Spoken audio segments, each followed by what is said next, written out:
Вітаем, сябры, субота 13 чэрвеня і на гадзінніках 9. Гэта значыць, што ў эфіры, як заўсёды, пачынаецца наша раніца з Белсатам.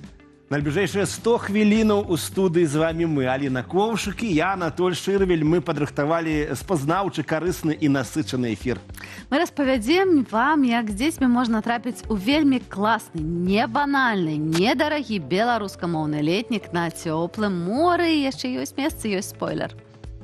Пакажам, за каго найлепей заўзеці на чэмпіянаце свету па футболе. І проста тут у студыі навучымся спяваць або дакладней чытаць рэп. Ну, не ведаю, ці мне атрымаецца, але абяцаю, што паспрабую. А для аматараў лецішча таксама маем асаблівы сюрпрыз. Пачынаем садовую рубрыку, яна будзе інтэрактыўнай. У гэтай рубрыцы аграном-прафесіянал пакажа сапраўдную магію саджанцамі памідораў. Аліна, каб ты ведала, як я чакаю гэту рубрыку.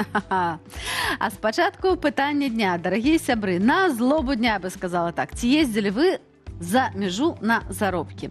Кім вы працавалі, ці ездзілі на стала, ці на часовую працу, ці было выгадна, як шмат ці шмат прывозілі? Мне здаецца, што зараз гэта ўжо трошкі менш актуальна, але ў нашы часы маладосці гэта было сапраўды. Але тым не менш нас вельмі цікавіць адказы вось на гэта пытанне. Ці ездзілі вы працаваць за мяжу? Пішыце адказы ў каментарах па трансляцыі, зразумела, на канале Белсат Лайф. І памятайце, калі вы ўжо ўключіліся і глядзіце нас на Ютубе, пастаўце, калі ласка, лайки, сэрцікі, напішыце каментары, перашліце лінк, калі гэта, канешне ж, бяспечна вашым сябрам, няхай ўсё больш і больш людзей далучаецца да нашай раніцы з Белсатам. Але пачнем мы сёння з тэмы, якая асабіста мне не дае спакою. Бо беларусы ў расійскім войску яны ёсць, іх становіцца менш, але іх таксама рэкрытуюць. Праз якія каналы нашых суайчыннікаў наймаюць расіяне і навошта беларусы пагаджаюцца ісці на чужую вайну, усё гэта мы абмяркуем ужо неўзабаве. Праблема ў тым, што Беларусь як бы афіцыйна не адпраўляе салдатаў на расійска-украінскую вайну. Але ж яны там ёсць, і ўжо не раз усплывала інфармацыя, што рэкрутацыя беларусаў, падумайце, адбываецца і на тэрыторыі Расіі, і на тэрыторыі Беларусі. Але ці са згоды ўладаў Беларусі? Ну, выглядае, што так. Крыху фактаў.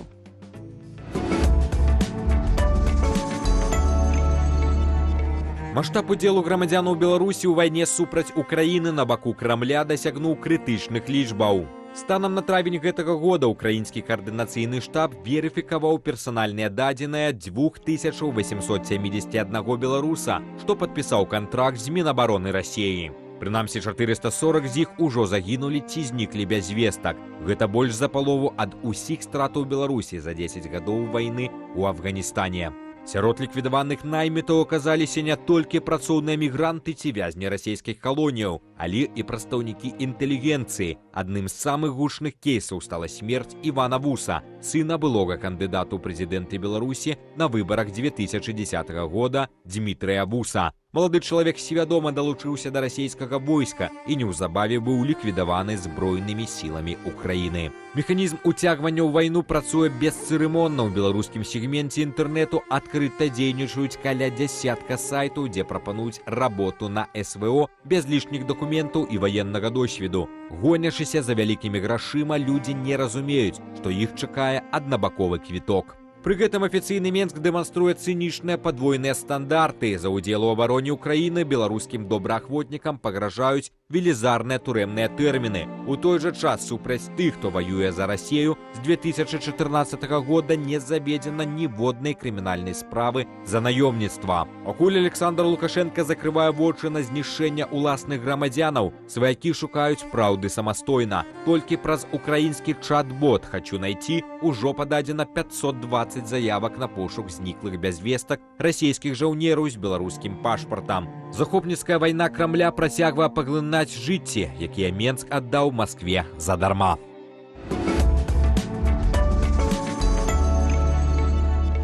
І вось у нас у студыі Євген Магда, украінскі палітолог і вялікі сябра беларусаў. Вітаю, спадара Євген. Привітання. Ну, не дуже великий, нормальний, стандартний. Але сябар гэта заўсёды сябар і сусед гэта сусед. Сур'ёзная тэма у нас сёння. Я думаю, што тут ёсць што абмеркаваць, бо вайна ідзе ўжо досыць шмат.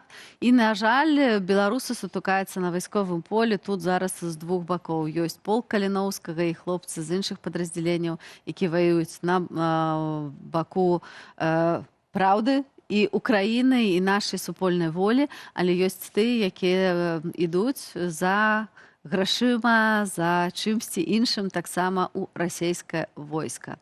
І мы разумеем, што для нас, беларусаў, гэта такая таксама пэўная траўматычная сітуацыя. Ці мы разумеем, што рэкрутацыя беларусаў у расійскае войска гэта ўжо сістэмная з'ява? От па тый інфармацыі, якую ты маеш, Евгений, наколькі шмат беларусаў можа быць вось у гэтых расійскіх пекельных зетаўскіх войсках? Я думаю, що сотні, не менше. Тобто рахунок на сотні. І в цьому немає нічого дивного, на жаль.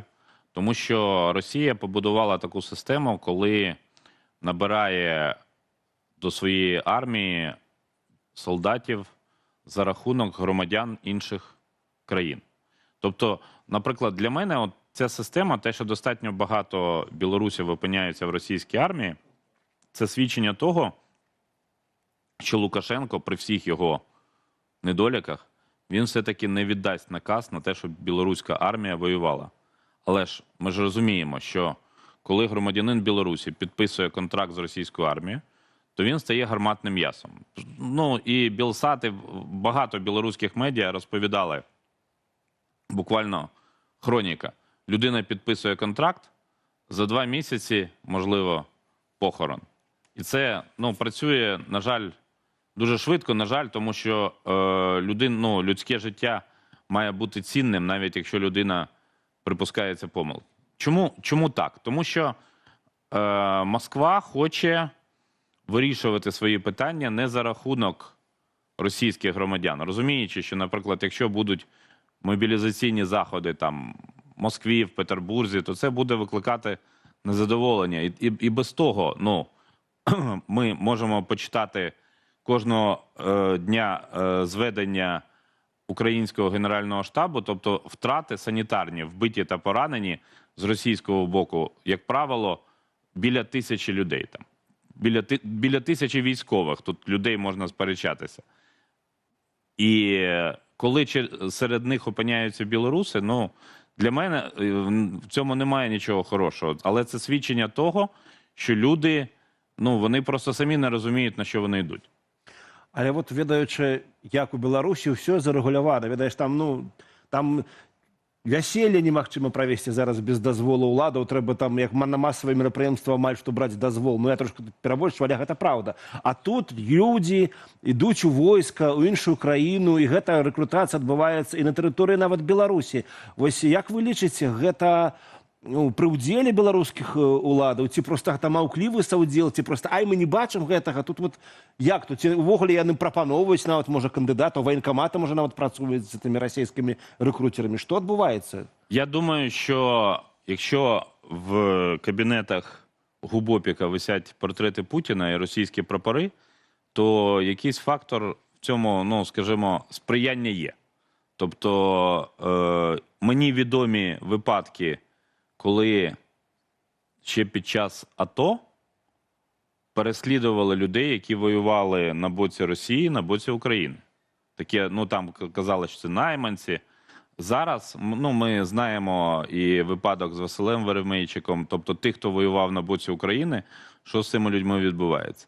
Але я не чув жодного випадку, коли піддавали переслідуванням тим, хто воював на боці Росії. Це фактично дають відмашку. Раз. Друге, наскільки я розумію механіку, достатньо велика кількість білорусів перебуває на території Росії, бо так звана союзна держава, така спільна оболонка, всі живуть в одній, так би мовити, ідилічній структурі. Хтось бачить в Росії з білорусів більше свободи, хтось в Білорусі бачить більше свободи порівняно з Росією. І громадяни Білорусі, якщо вони потрапляють в Росію, мені про це говорили білоруські колеги, що вони там більше хочуть підписувати контракти. Бо вони живуть в інформаційному просторі, де їм промивають мізки набагато більш активно. Білоруська пропаганда теж сильна, присутня, все, але Азарьонок – це не Соловйов. Він може погавкати, звичайно, на Україну. І все ж таки ёсць розніцы па тым, як працуе расійская прапаганда на вайну, бо ім трэба непасрэдна рэкрутаваць Так. людзей. У Беларусі ўсё ж таки гэтага няма. Мы бачым мілітарызацыю ў грамадстве, мы бачым вось што мяне і мы таксама абмяркоўвалі з нашай рэдакцыі, жахнула, калі ведаеш, нарадзіліся дзіцяткі, на іх павесілі гэты каларадскія стужачкі прямо ў роддоме і пілоткі начепілі. Калі я была бы мама, я скажу шчыра, я думаю, што устроила бы там разнос, бо фактычна тебе паказваюць, што гэта проста гарматнае мяса. Але акрамя расіянаў, бурятаў мы ведаем... Буряти громадяни Росії. Дакладна. В Африці ж забирають, багато рекрутують. З яких країнаў яшчэ рэкрутуюць? І мы ведаем, што з Паўночнай Карэі былі выпадкі. І вось хто яшчэ? З Північної Кореї там не рекрутували. Це були підрозділи Північно-Корейської армії, які Північна Корея відправила на територію Курської області на допомогу Росії. Це одне. Плюс багато боєприпасів, озброєнь Північна Корея передала Росії, причому часто в обмін на харчі. Бо там дійсно проблеми з тим, щоб нормально харчувати людей. Наступне.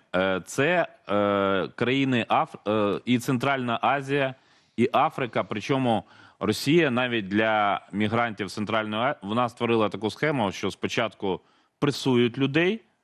Ну, якщо громадянин іншої країни потрапляє за якесь навіть дрібне кримінальне правопорушення, потрапляє до російської поліції, то йому, як правило, пропонують, що ти або сідаєш за грати, або береш в руки автомат.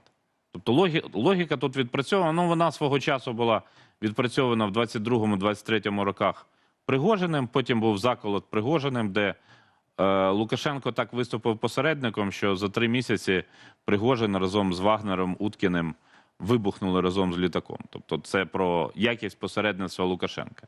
Я думаю, що тут, можливо, в студії Білсат про це не треба говорити, але багатьом громадянам Білорусі треба пам'ятати слова офіційного гімну, да? «Ми, білоруси, мирні люди», і не намагатися бігти, як казали в Радянському Союзі, за длинним рублем, тому що ні до чого хорошого це не призведе. Вельми короткі гэта рубель насамрэч. Коротке життя. І рубель таксама невялікі. А калі вось параўнаць гэтай выплаты, што рэальна атрымоўваюць тыя людзі, які пагаджаюцца па розных причинах підписувати ось ці російські контракти. Я знаю, що обіцянки – це одне, а реальність – це інше. Так, тобто обіцяють $1000, ну, можуть виплатити якусь суму підйомних, кілька тисяч, а потім людина, коли після того, як підписує контракт, вона просто опиняється в системі військової ієрархії, зовсім інші речі.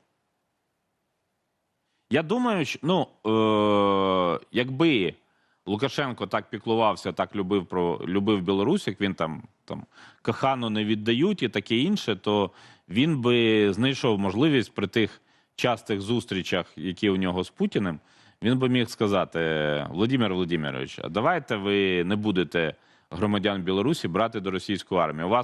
Ви можете брати з інших джерел, тому що, наприклад, прем'єр-міністр Індії пару років тому на переговорах з Путіним наголосив, що він не хоче, щоб індійські громадяни були в російській армії, їх звідти демобілізували. Тобто така практика існує, так працювати можна. Але для цього треба мати... Коли лідер ёсць, який займаецца сваёй краінай і аберагае грамадзянаў, у нас не зусім. Да, тут іншая сітуацыя, ёсць як бы такія, ну, сведчанні, што для расейцаў, ну, здавалася, беларусы быццам бы свае, там, а на самой справе яны не рускія, да? А значит, раз не рускія, то ідзіце ў мясны штурм, ідзіце пад, там, не знаю, пад колы танкаў, пад абстрэл дронаў.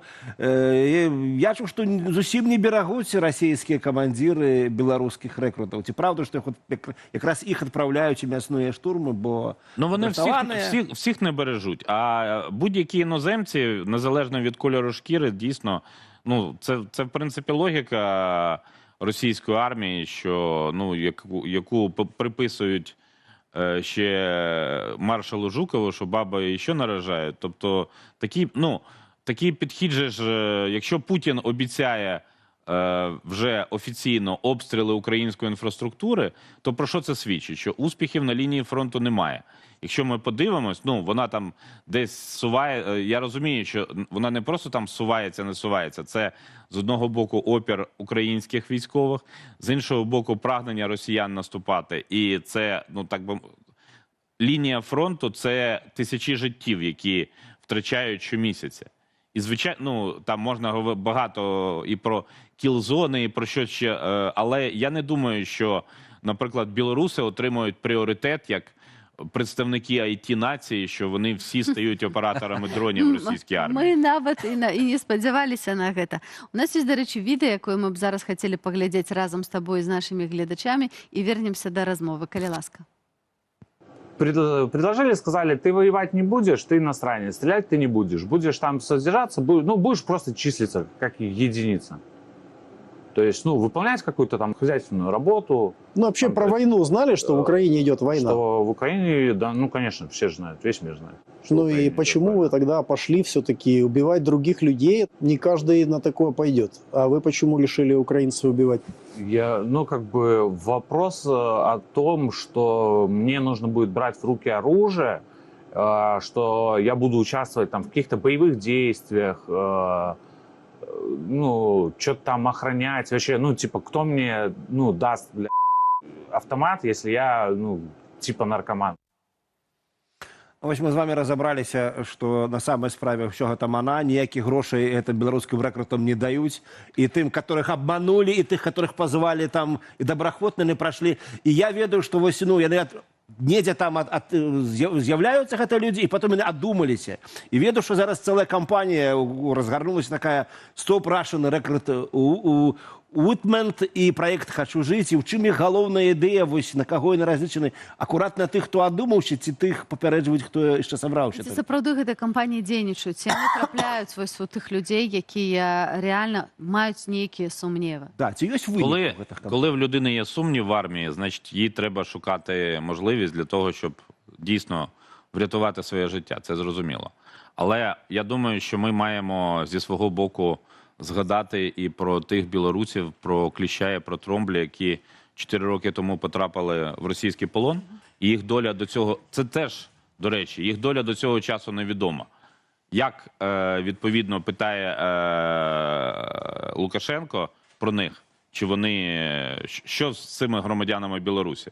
А у них виявляється альтернатива. Тобто, чи вони будуть в російському полоні, чи будуть, власне, опинятися, ну як, я хочу повернуться сказати, до Білорусі.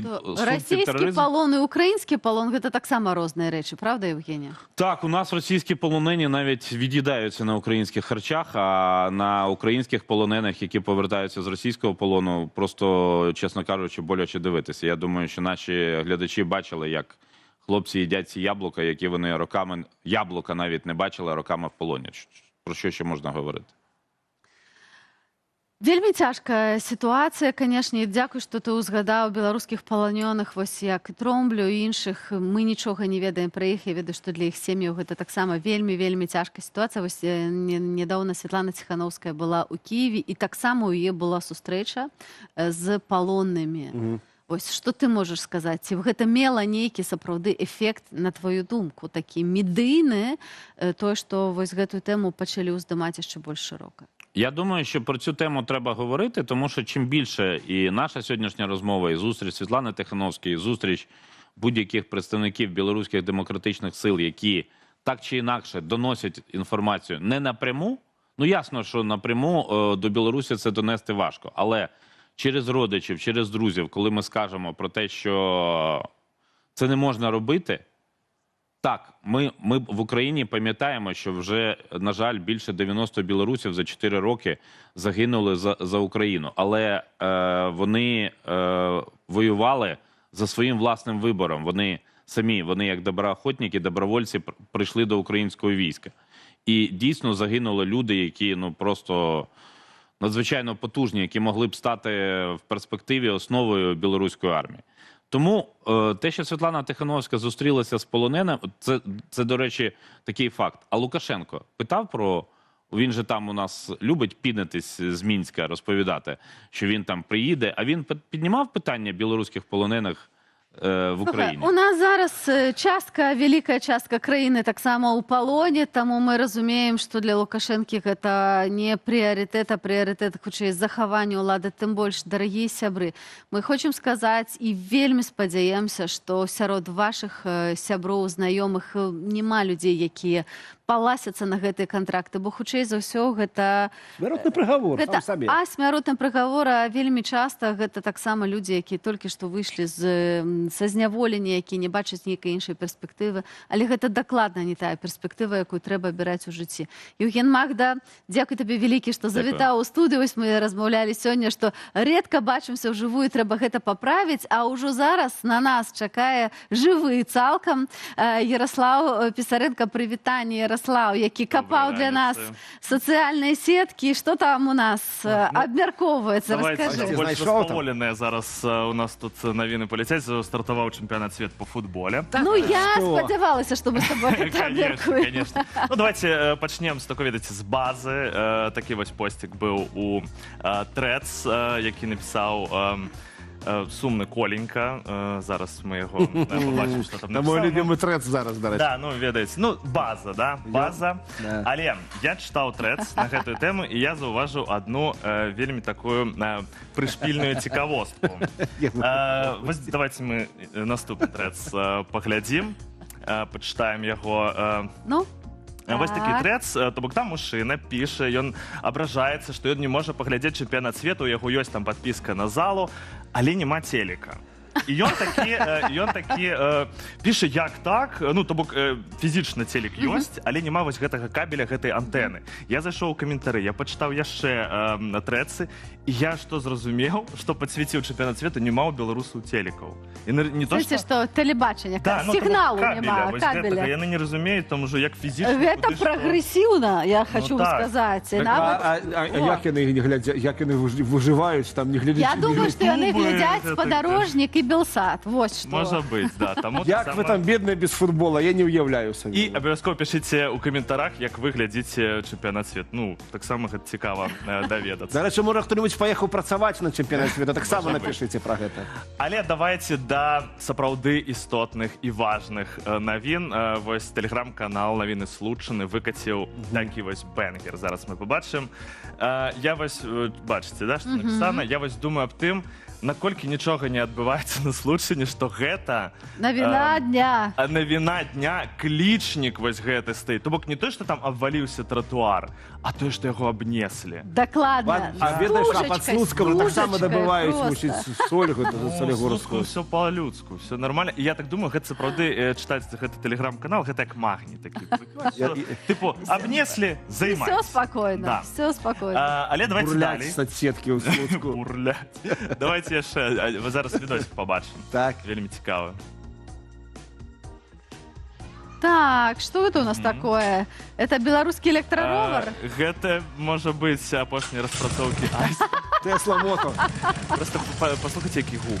Гук класны. Вось, памятаеце... А гэта што? Гэта ровар і, мабыць, старая коса. Не ведаю, нешта такое. Ад трымера мусіць быць гэта, бо вось это вот, ну, ці бензапіла, ці трымер. Ну, можа, старая коса, можа, яшчэ. Ну, находніцкі, але цягне, глянь. Але зараз гэта мара кожнага паважаючага сябе гэтага кур'ера.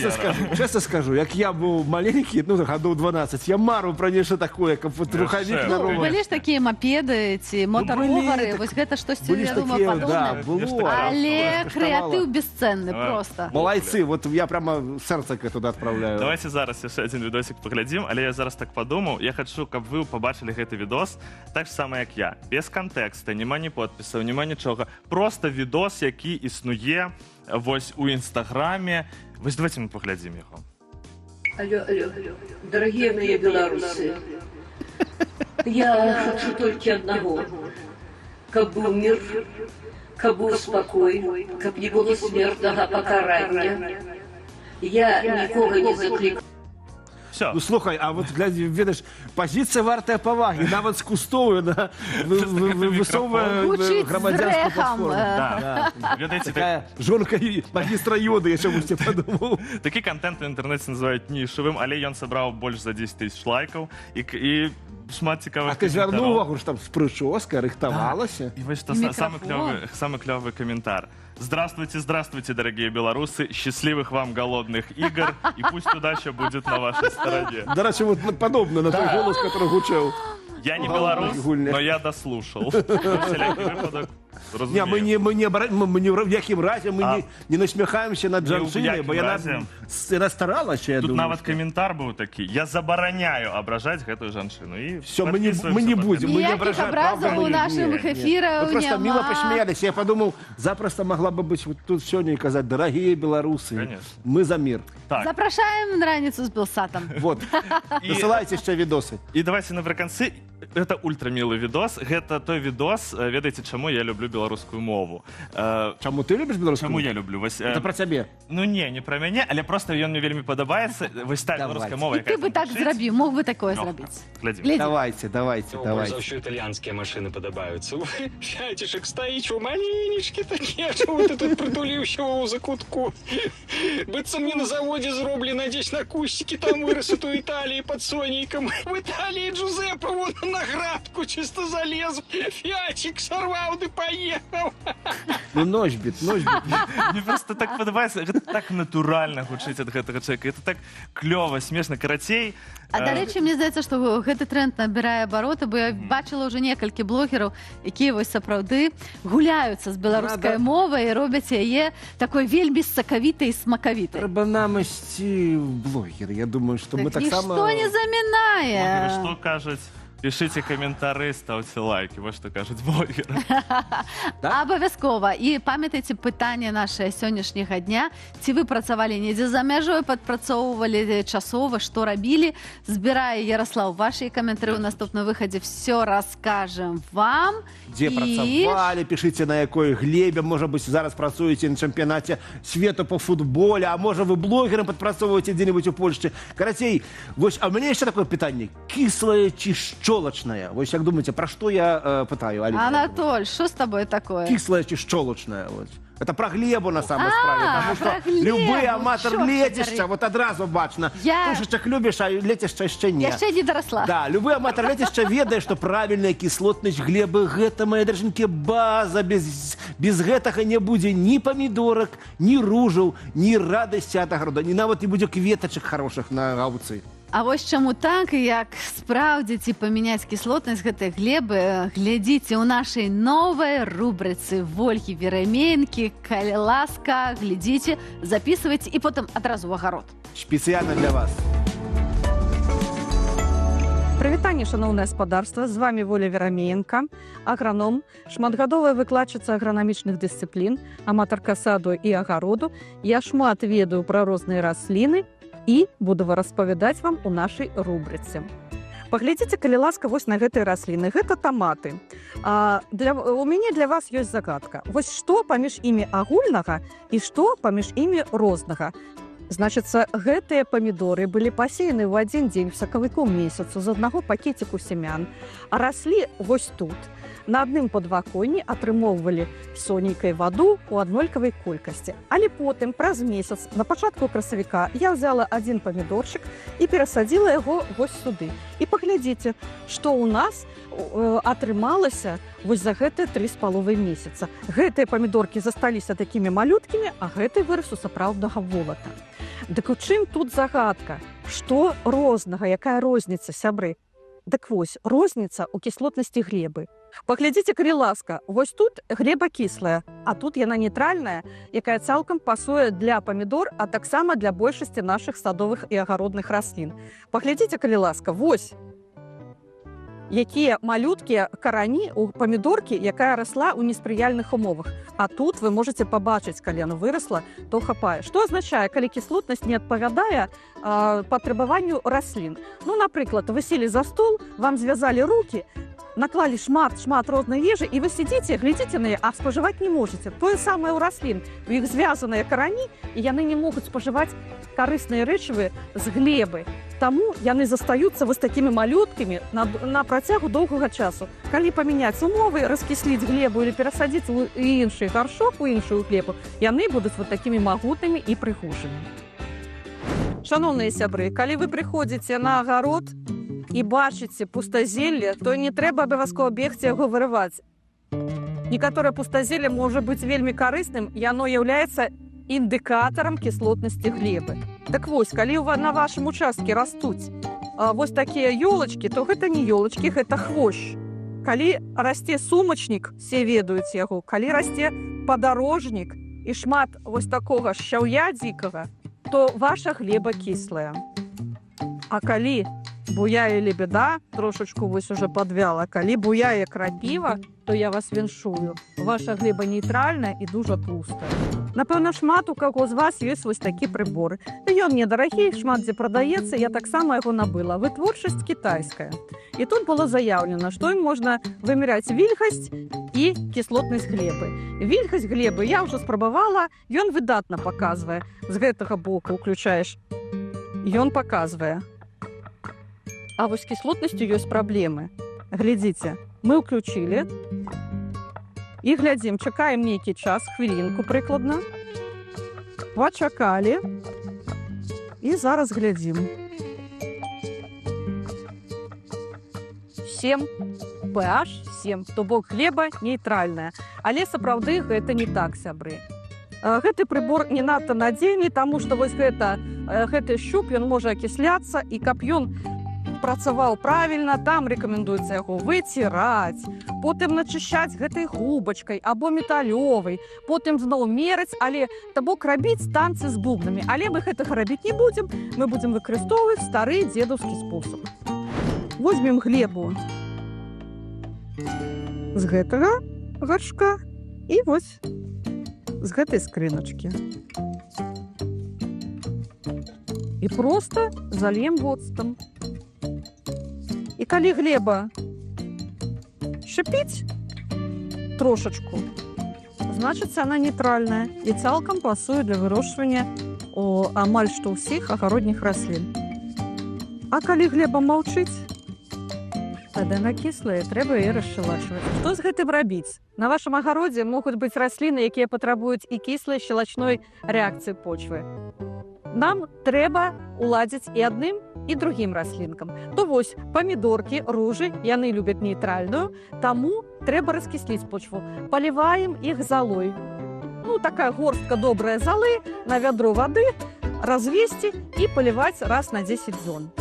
Калі вам трэба наадварот падкісліць глебу, у вас растуць гартэнзіі або дурніцы, то мы проста разводзім 1-2 гарбатныя лыжачкі лімоннай кіслаты на 10 літраў вады і падліваем раз на 2 тыдні таксама. Ну а на сёння мне ўсё, я развітваюсь з вами. Але раніца з Белсатам працягваецца. Наперадзе яшчэ доўгія выходныя, таму вы можаце паспець, пазаймацца і павысвятляць, якая ў вас глеба. Калі ў вас ёсць яшчэ якісь пытанні, то пішыце, калі ласка, тут, пішыце каментары, а таксама звяртайцеся да мяне ў нашых соцсетках. Я пастараюся адпавесці на ўсе вашыя пытанні. Да, забачэння.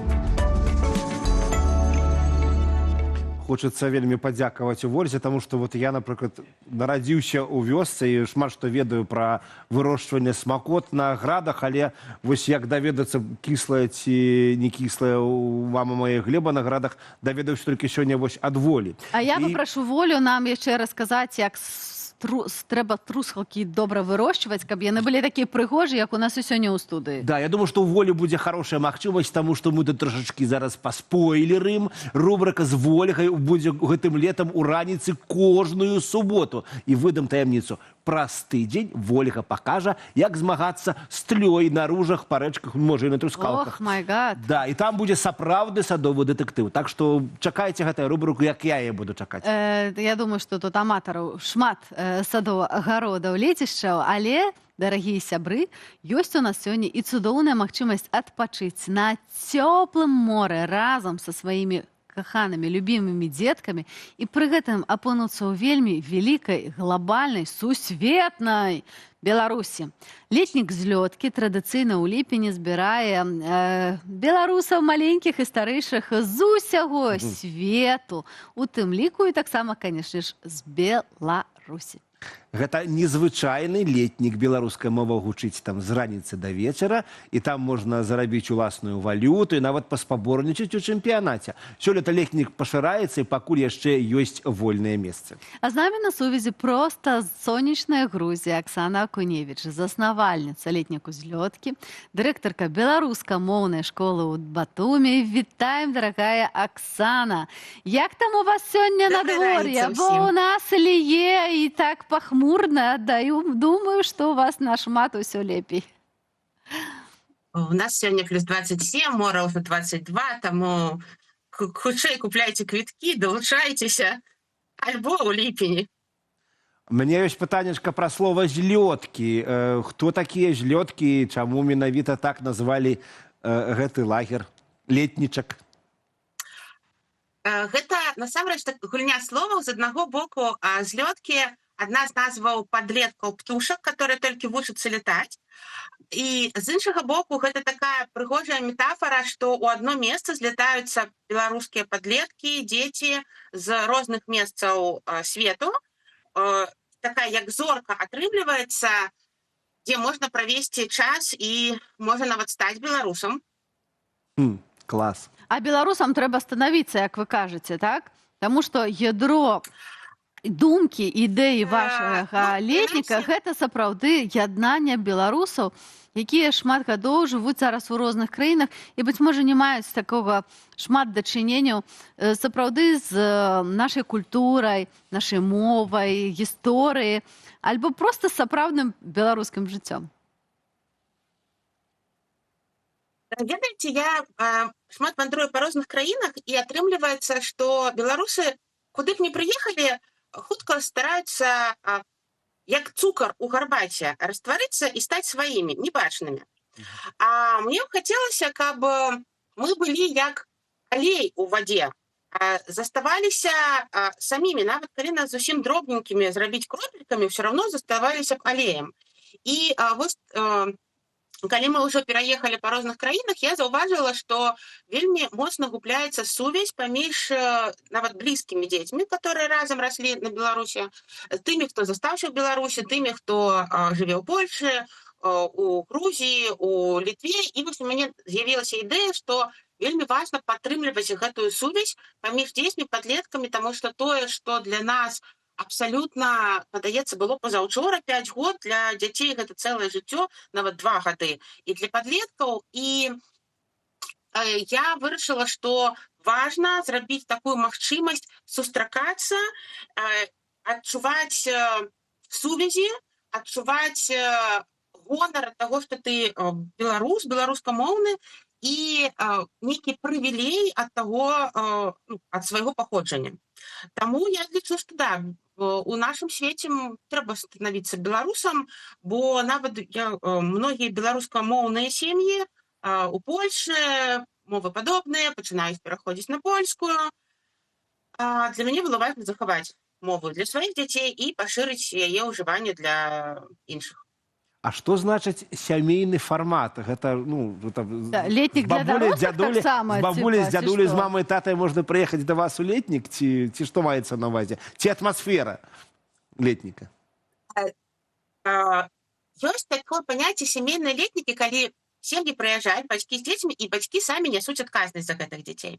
У нас усё ж такі мы, дарослыя, арганізуем магчымасць для дзяцей, для падлеткаў займацца рознымі актыўнасцямі, а у бацькоў ці ў бабуляў, дзядуляў свая праграма.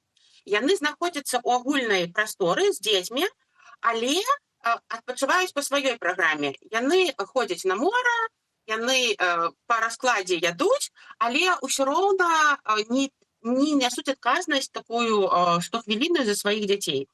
І нават у дарослых свае іншыя актыўнасці, напрыклад, тэматычныя лекцыі могуць быць адрозныя ад дзяцей, але таксама можна удзельнічаць па жаданні ў агульнай праграме для дзяцей, таму што вот сёлета у нас праграма называется «Міфічныя злёткі». Мы вырашылі, што міфалогія — гэта тое, на чым будуецца любое грамадства. І паколькі мы так жывем па розных краінах, то гэта адлюстраванне падыходаў гэтых краінаў. Ведаеце, самая знакамітая легенда, мусіць, беларуская, пра тое, што калі Бог раздаваў зямлю, беларус працаваў, і вось Бог яму выдаў свой кавалачак рая. А уяўляеце, у Грузіі ёсць такая ж самая дакладная легенда, толькі грузін сядзеў за сталом. Было застолле, ён піў, і вось Бог яму выдаў свой кавалачак рая. То параўнайце, да? Як грузіны кажуць, што калі можна не працаваць, то нават калі трэба працаваць, мы ніколі не будзем працаваць. Я кажу, ой, вы такія дзіўныя, а ў нас нават калі нельга працаваць, мы ў потай папрацуем. Так вось, каб зразумець, на чым будуецца грамадства тых краінаў, дзе мы жывем, мы вырашылі пабудаваць наш гэты заезд на міфалогіі, а яшчэ з Беларусі, з Польшы, з Літвы часам падаецца, што Грузія — гэта штосьці далёкае. І прыкладна, як, не ведаю, падзеі, напісаныя ў Бібліі ці ў класічных міфах. Так вось, міфы пра Медею, напрыклад, пра арганаўтаў — гэта тое, што адбывалася тут на Каўказе. І калі ты прылятаеш у тое месца, дзе ўжо адбываліся фантастычныя падзеі, то чаму б не вывучыць гэтую фантастыку? Дык нашы дзеці, калі лятуць сюды на Каўказ, то запроста могуць знайсці і руно тое. Так, арганаўты. Гэта праўда. Дасюль яшчэ так здабываюць золата у гарах, у некаторых на Каўказе, тут у Грузіі, ёсць залатаносныя рэкі, і збіраюць золата, бяруць шкуру такога з кучаравага барана, кладуць у раку, і праходзіць вада з залатаносным пяском, і вось гэтае золата асядае. То бок ты выцягваеш сапраўды залатое руно. Што яшчэ, акрамя залатога руна, цікавае будзе ў вашым летніку, бо я ведаю, што праграма вельмі крэатыўная, вельмі насычаная.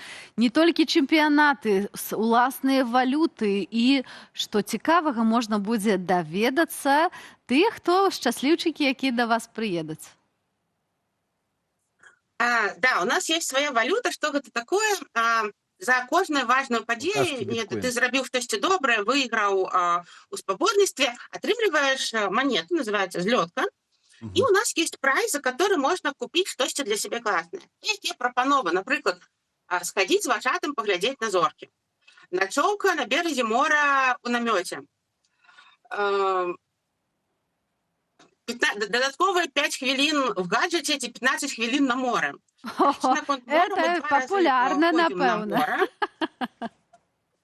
І 2 разы па 2 гадзіны. Бо ўсё ж такі летнік называецца яшчэ і аздараўленчы. Калі мы бярем комплексна, то аздараўленчым тут будзе некалькі кампанентаў. Нават у Польшы сонца ўсё роўна мала, і нашым дзецям не хапае вітаміна D. Суадносна на Каўказе можна яго дабраць. Плюс вось гэты рэжым дня з зарадкай, з ежай па раскладзе, з прадказальнасцю, гэта заземляе, супакойвае нашу псіхіку і з'яўляецца аздараўленчым. Ну і тэрмін. Звычайна зараз зразумела, што гэта ўсё фінансы, і летнікі робяць 9 начэй, 10, а мы пастараліся зрабіць максимум з таго, што даступна. У нас 14 дзён, і за гэты час арганізм паспявае не толькі перастроіцца на новы лад, але і пажыць у гэтым спакоі. То аздараўленчы кампанент даволі важны. І месца, дзе адбываецца летнік, гэта курортны пасёлак у рэкі з чорнымі магнітнымі пяскамі. Яны сапраўды магніцяцца, калі раптам пясок трапляе на тэлефон, то можна паглядзець, як яны выбудоўваюцца па магнітных лініях. Дарагая Оксана, ну все, нам уже страшно захотелося на магнітны песок і у ваші злёткі. Як туды можна трапіць? Есть яшчэ такі шанец. Так, мы будем весці дзяцей арганізавана з Варшавы, з Вільні і з Беларусі, з Менску. Арганізавана ў сэнсе будуць важатыя суправаджаць. Альбо можна самастойна прыляцець да Кутаісі. І 17-го пачынаецца, 17 ліпеня стартуе летнік і сканчаецца 31-го. То бок можна запісацца, напісаць мне ў Тэлеграм. у WhatsApp таксама і дамовіцца, бо нават сёлета мы зрабілі, што кошт складаецца з 2 частак, каб тыя, хто раней вызначыліся, не аплочвалі за тых, хто доўга думае, бо з топлівным крызісам вельмі моцна падаражалі квіткі на самалёт. І кошт агулам без пералёту $460, наколькі 460 еўра. І плюс кошт пералёту, з Варшавы гэта плюс недзе 300 еўра, то порядка 750 еўра будзе на 14 дзён адпачынак. З іх апошнія 3 дні будуць яшчэ ў Батуме. А ці шмат месцаў, ці шмат народу чакаеце сёлета? Сёлета я загадзя забраніравала базу, у нас 70 месцаў, зараз на сённяшні дзень толькі недзе палова занятая.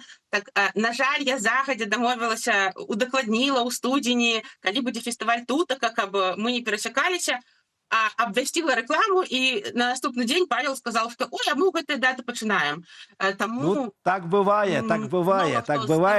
Зычым вам поспехаў, дзякуй вялізны, што прыйшлі да нас у эфір, расказалі пра такое класнае месца на Каўказе, дзе беларускім дзецям і нават дарослым можа быць вельмі здорава, і там можна быць беларусам, вучыцца быць беларусам, захоўваць свой беларускі код.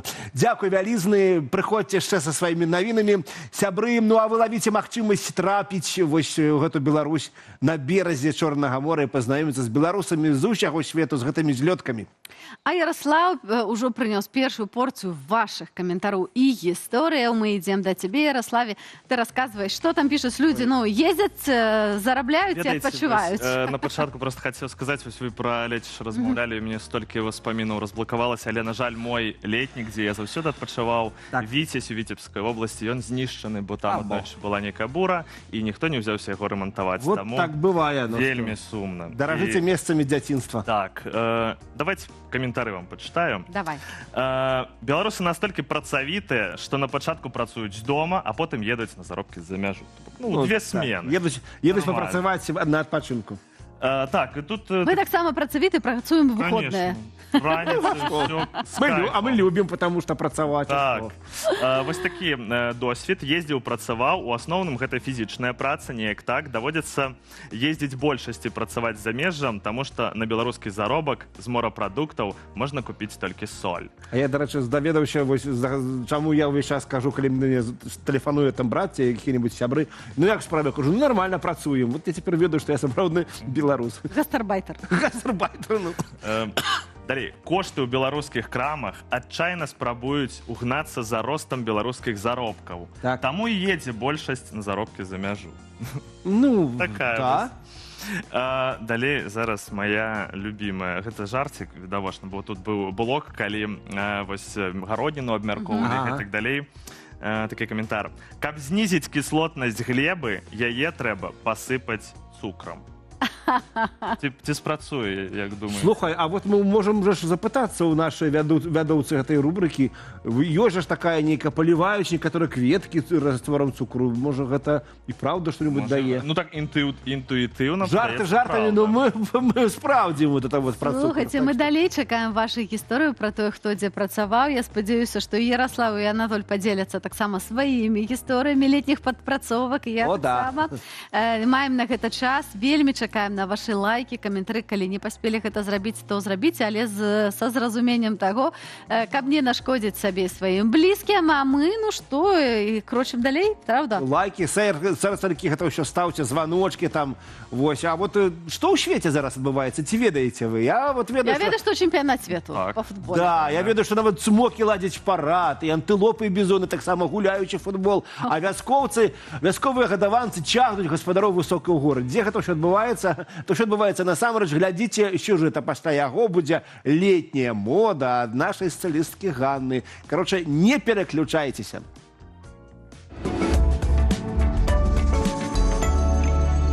У Кракаве прайшоў вялікі парад смокаў, маштабнае начное шоу, якое сабрала дзесяткі тысячаў гледачоў. Сёлета парад адзначыў 25годдзя і стаўся сапраўднай феерай на вадзе і ў паветры. У пастаноўцы бралі ўдзел каля 150 артыстаў, сярод іх танцоры кракаўскай оперы. Замест класічнай казкі гледачам паказалі жывы спектакль. Гіганцкія фігуры цмокаў лёталі над вадой, уступалі ў бітвы з героямі, а неба разразалі прамяні дронаў і светлавыя эфекты.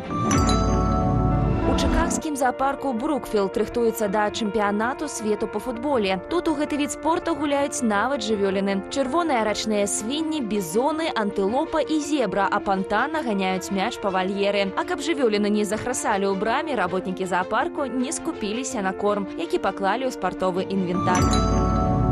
У Чарнаморскім рэгіёне Турцыі пачалася штогадовая міграцыя ў горы. Вяскоўцы Сінліджа пакідаюць дамы разам з жывёлай і ідуць на летнія пашы. Гэта шлях праз стромкія схілы, зялёныя даліны і гадзіны пешага руху. Мэта плато на вышыні каля 1800 метраў, дзе яны правядуць цёплыя месяцы, а дадому вернуцца з першымі халадамі.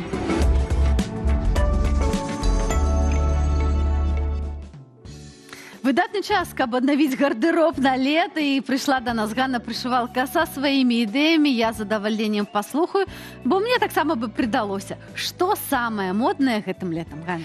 Вітаю, сябры. Так, прынесла свае находкі з звычайных склепаў магазіну, каб мы бачылі, на што можна арыентавацца, каб гэтым летам выглядаць самымі моднымі. І пачнем з таго, што апошнія 2 сезоны, цёплыя і халодныя, пачнем з колераў і прынтоў, прайшлі пад флагманам гароха, так? Але зараз сітуацыя мяняецца і ўвага пераходзіць да палоскі. Але зараз актуальная палоска незвычайная. Так, яе адметная рыса – гэта шматкаляровасць і такі высокі ўзровень каляровага кантрасту. Канешне, такая рэч не будзе базавай, але менавіта з-за таго, што яна сама у сабе ўбірае некалькі колераў, можа быць шмат спалучэнняў з ёй. Нават з тваёй сукенкай пасуе. Ну, чаму не? Так, дарэчы. І можна сфарміраваць такую вялікую, яскравую летнюю капсулу. Я бы дадала, што варта не баяцца колераў. Так, асабліва летам, калі яшчэ як не зараз. І яшчэ адзін прыклад пакажу на такіх шортах. Гэта таксама прыклад высокага ўзроўня кантрасту, бо пэўны час таму многія б казалі чырвоны з блакітным, ну, увогуле не. А мне страшна падабаецца гэтае спалучэнне. Яно яскравае, вельмі кантрастнае. Давайте працягнем тэму шортаў. Канешне ж, кароткія шорты, але хацелася б адзначыць, што гэтым летам да нас вяртаюцца рэчы з такімі экзатычнымі назвамі, як бермуды, брыджы і капры. Давайте разбярэмся хуценька. Бермуды, дарэчы, яны і ў мужчынскім гардзеробе заўжды таксама. Гэта шорты трохі такія длінныя, скажем так, але галоўнае, яны шырокія. Могуць быць таксама з іншых матэрыялаў. Я прынесла з джинса, але могуць быць за шчыпамі, за стрэлачкамі. Чым я завтра пайду на эфір. Гэта на лета цудоўны варыянт. Наступны варыянт брыджы. Гэта брыджы і капры, яны падобныя. Так, я памятаю, у маім дзяцінстве такое было модна ў 90-х гады. Мы пераносілі ўжо і то, і то. Вяртаецца мода 90-х, 80-х. Капры, яны трошкі даўжэйшыя, на 2 далоні вышэй ад шчыкалаткі, а брыджы яны да каленкі, альбо трошкі прыкрываюць каленкі, але галоўная ідэя, гэта яны ідуць па стане, што зараз увогуле мы ўжо казалі, што мы вяртаемся да мадэляў адзення, які падкрэсліваюць стан. Але тое, што ў нас ёсць выбар, мне гэта таксама падабаецца, бо кожны можа выбраць пад сабе. Абсалютна. Зараз хачу звярнуцца да дзяўчат, якія сябруюць са спіцамі і крючком. Бо сапраўды нават у магазинах, у мас-маркетах прадаюцца зараз рэчы вязаны. І вязаным зараз дакладна можа быць што заўгодна. Я бачыла і аксесуары, і хусткі. Я купальнікі бачыла. Купальнікі нават. Таму, дзяўчаты, хто валодае, ваш час прыйшоў. Альбо папрасіце бабулю. Я думаю, што зрабіць гэта, канешне, будзе трошкі часу патрэбна, але вельмі проста, затое я... Гэта індывідуальна, так? І гэта час, калі такія розныя, у розных тэхніках будзе вельмі вялікі спрос. І, дарэчы, таксама для мужчынаў, наколькі я ведаю. Канешне, так. Зараз гэта такі топ. Вяртаючыся, добра, што ты загаварыла пра бабулі, бо я заўважыла, што вельмі актуальна. А гэта брус бабулін. Так, у нас у вёсцы было такое. Моя бабуля валодала. Гэта тэхніка рышелье, так званая. складаная. Вельмі Але, на крута. жаль, вось мне не перадалі гэта навык, і мне прыйдзецца купляць такія рэчы. Але калі хтосьці валодае, сапраўды, гэта ж добры спосаб перарабіць нейкія рэчы, якія ўжо ёсць, у вось такой Дарагія сябры, сябровачкі, у кагось бабуліны абрусы, вы ўжо ведаеце, што з імі рабіць і будзеце самыя модныя гэтым летам. Трэба хутка-хутка, каб паспець панасіць гэтым летам. Ну і, канешне ж, карункі таксама, калі хтосьці валодае, то, ну, зараз, дарэчы, нават у мас-маркеце далёка не танная гісторыя. Таму, калі ўмееце самі патрэбна... Белая спадніца на лета, это заўсёды шыкоўна выглядае. Заўсёды шыкоўна. Ну і яшчэ адна моя навінка, мне вельмі находка, яна мне вельмі спадабалася, бо тут таксама мы бачым і карункі, і вышыўкі, і белае ўсё, што да лета. Але хітрык мой трошачкі ў іншым, бо ў гэтым годзе бренд Miu Miu паказаў, што такая рэч, як фартух, можа быць прыгожая і карысная не толькі на кухні. Вот такім фартухам. А мы таксама ўсе яшчэ ў школе вучыліся, як шыць. Таму узгадваем і прыдумляем сабе цікавыя фартухі, якімі можна дадаць і да сукенцы. І, напрыклад, да нейкага іншага вобраза. І адразу ж з'явіцца такая незвычайная гісторыя. Мне падабаецца яшчэ гэта адценне, не такое снежна-белае, такі цёплае белае, яно таксама вельмі пасуе і заўсёды добра іграе. Так, згодна. І мы памятаем, што ў нас колер года, такі цікавую назву мае гэта, аблокі, якія танчуць. Колер аблокаў, таму сапраўды, ну, белае на лета гэта заўжды файна. Дарагі сябры, аблокі, які танчаць, а зараз прапаную нам всім разам патанчыць пад Лейбоніка. Дзякуй вялікі, Ганна. Ну, я тут прыгляджу сабе пару рэчаў, можа, штосьці заўтра да эфіру. Добра.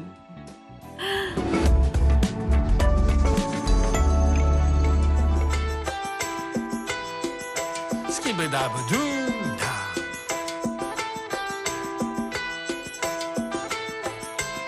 На розпачэладзю схадзіў бы зноў тэатр лялек, але адшарыў твой Титанік. Скажы, Віталік, на лецішча бацькам прывезла бы свайго ты краша, але жывеш ля акіяна. Скажы, Наташа, ты шмат мандруеш па свету. Скажы, Дзёня, але ўсё меней 375 у тэлефоне. Хацеў бы аксамітнага і караоке ў графах, затое Женя пабываў ужо ў 20 штатах. Вось бы пасля шахты накаціць на стоечку на хлебе, але ў штыкуцеся не тое. Скажы, Глебе, скажы, Міша, дачку звазіць бы ў Магілёў. Мінімальна пакалдырыць для дняпроўскіх пірагоў. Мала хто разлічваў на такія во прыгоды. Выязджаў на паўгады, а атрымалася нагоды. Ну, пашырыш гарызонты, такой бяды.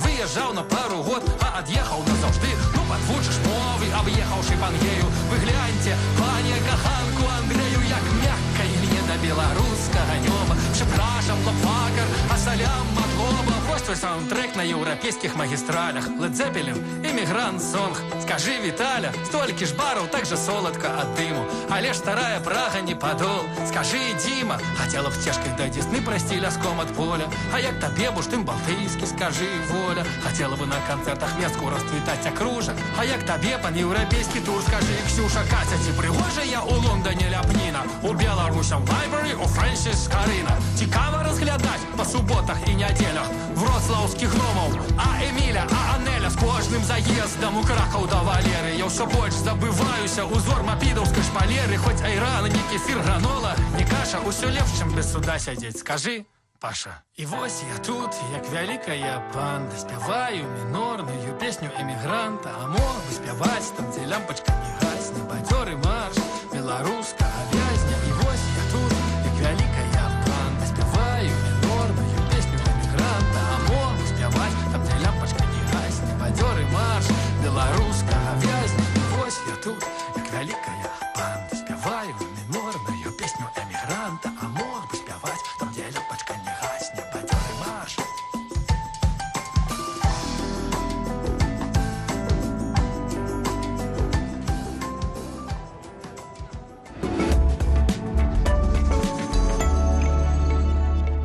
Сябры, раніца з Белсатам па-ранейшаму у эфіры, ўжо амаль 10-я гадзіна, і гэта значыць, што ў Мазыры, Ворчы, Астраўцы, Століне, Менску, Маладзечне, дзе б вы не былі, вот там ужо такі дакладны час. Акі ў нас і ў горадні, которую любіць вельмі Аліна, там таксама ведаю, што выглядзіце раніцу з Белсатам. І сёння з вами мы працягваем гэты эфір. Я Аліна Коўшык і Анатоль Шырвель. Дарагія сябры, канешне же, мы будзем далей заклікаць вас каментаваць, пісаць адказ на пытанне сённяшняга дня.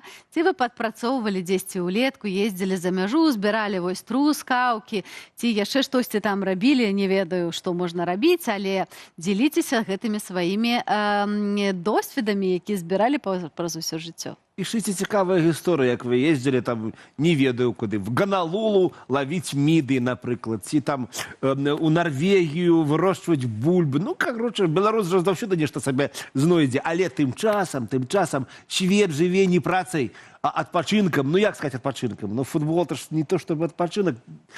Чэмпіянат света по футболу, глобальнае свята, а беларусы нібыцца назіраюць за ўсё гэтым як праз шчылінку. На чэмпіянаце свету, ну, няма беларускай каманды за ўсёй гэтай... Скажем шчыра, так асабліва яе не было, і нават, да, санкцыі. Ну, але хацелася б вельмі. Ну, і БТ не паказвае трансляцыю, можна толькі лавіць па спадарожніках альбо праз кабельныя каналы. Ну, і чым тады сёлета ганарыцца нам, за каго заўзець, вось.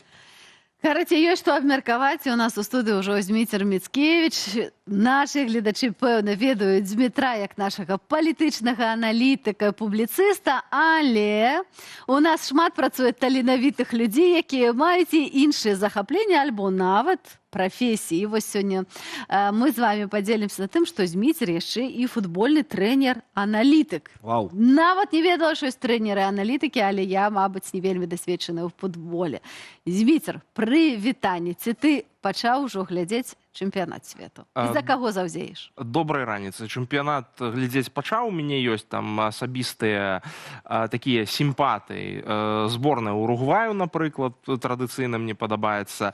Ну і Харватыя. Вот таксама вельмі добры прыклад. Гэта невялікія краіны з вельмі добрымі футбольнымі школамі, якія проста сваім прыкладам паказваюць, што дзеля таго, каб перамагаць, не трэба вялізных грошай вліваць в гэты футбол, не трэба мець там супер прафесійную сістэму футбольных клубаў унутры краіны, дзеля таго, каб мець вельмі добрую зборную, дзеля таго, каб мець класную каманду і ганарыцца сваімі футбалістамі, якія будуць гуляць в найлепшых в топавых лігах па ўсім свеце.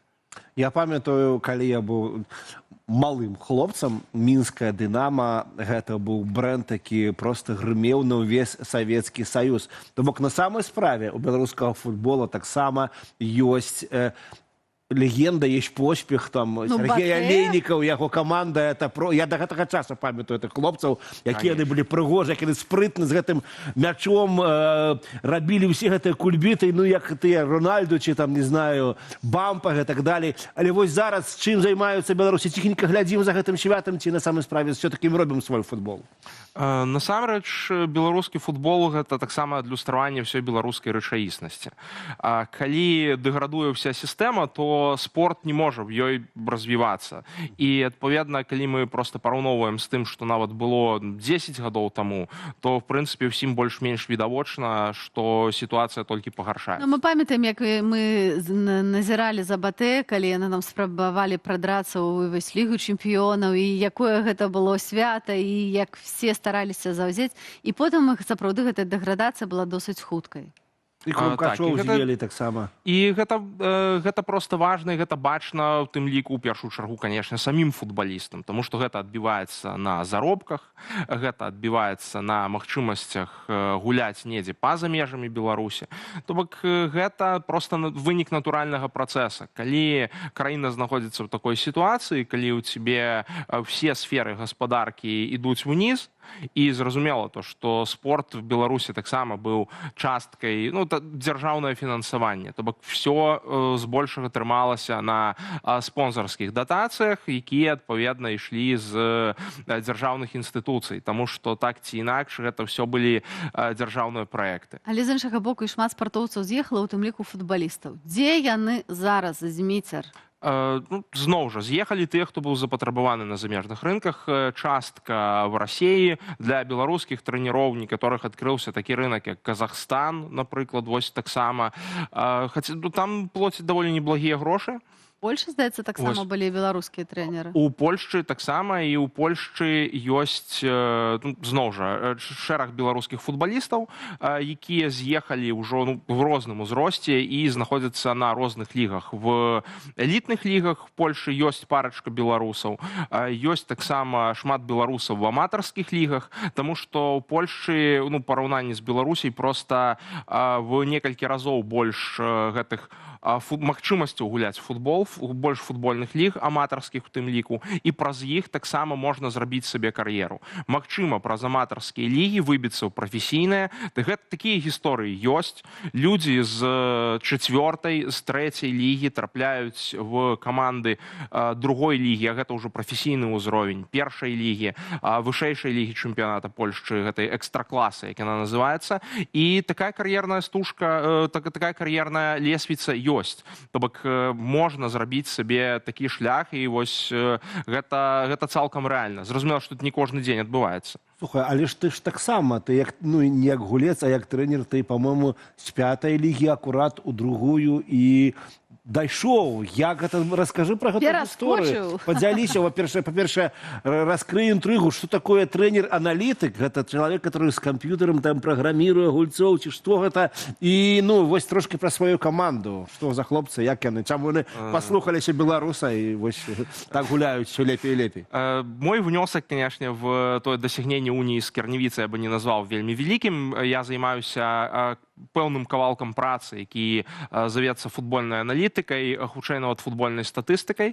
Гэта рэчы звязаныя з аналізам дадзеных, таму што зараз падчас футбольнага матча, ну, зноў жа, калі мы возьмем тыя інструменты, якія ёсць, напрыклад, на кожным футбалісце вісяць GPS-трекеры на прафесійным узроўні. І мы ведаем, колькі ён прабежаў за ўвесь матч. Так, там увогуле розныя паказнікі. Оказывается, нічога не ведае пра футбол. І справа ў тым, што падчас кожнага футбольнага матча збіраецца каля 3 мільёнаў розных паказнікаў. То бок гэта розныя групы дадзеных, але вот іх адзінкава, ну, вот в раёне 3 мільёнаў. І, адпаведна, гэта трэба апрацоўваць, і з гэтага можна рабіць пэўныя высновы. Калі патлумачыць проста, гэта можна параўнаць з тымі ж самымі шахматамі, толькі ў дынаміцы. Праз якія зоны мы атакуем? Дзе ў нас найбольшыя праблемы в абароне, напрыклад? Альбо хто з футбалістаў трымаецца сваіх стандартных паказнікаў, хто трымаецца свайго ўзроўня, хто яго перавышае, а хто, наадварот, гуляе горш за пэўны ўзровень. В якіх абставінах гэта адбываецца, і гэтыя ўсе дадзеныя збіраюцца, сістэматызуюцца, і на падставе гэтага прымаюцца пасля пэўныя рашэнні трэнерскім штабам. А каманда Унія з Кірнавіцы. Так. Што гэта, дзе гэта? І я бачу, па-моему, нешта цябе і начешоцца там. Так, гэта футболка з святкавання чарговага павышэння ў класе, таму што сёлета адбылася, ну, гістарычная рэч. Унія з Керневіца ўпершыню ў сваёй гісторыі прабілася ў першую лігу чэмпіяната Польшчы. Гэта другі дывізіён, то бок другі ўзровень вось па вышыні чэмпіяната Польшчы. Гэта другая з 3 прафесійных ліг, так можна сказаць. Таму што вось над гэтай першай лігай толькі экстракласа, ну, гэта самая вышэйшая ліга з самыя вялікія грошы, так, якія цалкам неблагія, дарэчы, у польскай лізе. Грошы сапраўды неблагія, і насамрэч па польскай лізе вельмі добра бачна, як гэта все можна развіваць. Таму што пастаянна мы бачым, павялічваюцца тэлекантракты. У экстракласы контракт з Канал Плюсам французскім. Гэта сур'ёзныя грошы. І мы бачым, як павялічваюцца выдаткі в польскай экстракласе. Вот гэтай зімой в трансферное окно прыходзілі людзі коштам больш за 1 мільён евро, 2 мільёны евро. Был трансфер за 5 мільёнаў евро. То бок один клуб патраціў в зімовае трансферное окно больш за 20 мільёнаў евро. Гэта паказнік. Просто гэта паказнік таго, што ліга расце. Што датычыць Уніі з Керневіцы, то гэта гісторыя папелушкі. І пра гэта вось так гэта называюць і ў польскіх СМІ.